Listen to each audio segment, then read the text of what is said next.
Hello అన్నా, పెద్దారెడ్డి అన్న. నేను ఇంటికాడ నుంచి సైట్లోకి నీళ్లు తోలేకపోతాంటే నా చెట్లు నాటుతుంటే వాళ్ళు తాటపత్రి వాళ్ళు పోతుంటే వాడు తాగి నాగేశ్వర రెడ్డి ప్రకాష్ రెడ్డి ఫస్ట్ వచ్చి కొట్టినాడు.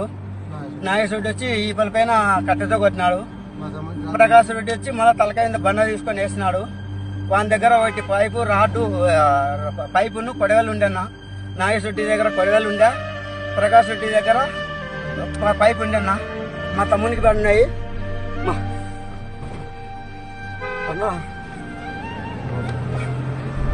మా తమ్మునికి పడినాయి. మేము ఒడుగురు స్టేషన్ పోతున్నామన్నా, ఏదో చూడండి నా. ఇట్లయితే బతకలేమన్నావు. సరేనా, ఒడుగురికి పోతున్నా, ఒడుగురికి. సరే ఉంటానా. నీళ్లున్నాయి, నీళ్లు.